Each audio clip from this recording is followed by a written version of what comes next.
O'quvchilarga doir laboratoriya mashg'uloti noodatiy va qiziqarli tarzda o'tkazildi. Jarayon yanada qiziqarli bo'lishi uchun va talabalarning bilimini sinash maqsadida o'quvchilarga oid savollardan tuzilgan viktorina o'tkazildi.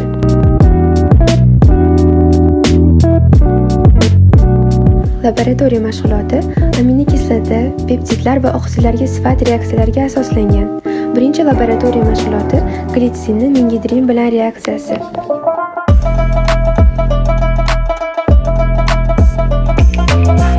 Ikkinchi laboratoriya mashg'uloti tirozinga ksantaprotein reaksiyasi.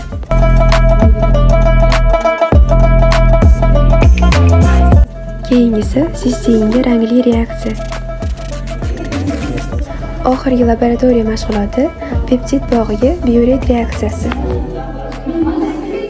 Bu laboratoriya ochiq dars bo'lganligi uchun o'quvchilar g'oyasiga asoslangan holda mavzuga doir o'yinlar tashkillashtirildi.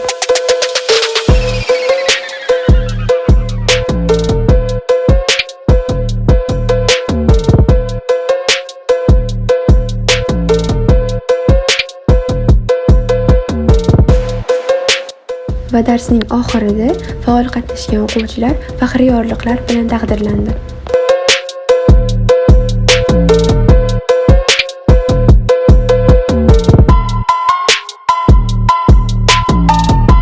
Qiziqarli darslarimizdan birini sizga havola etdik. E'tiboringiz uchun rahmat.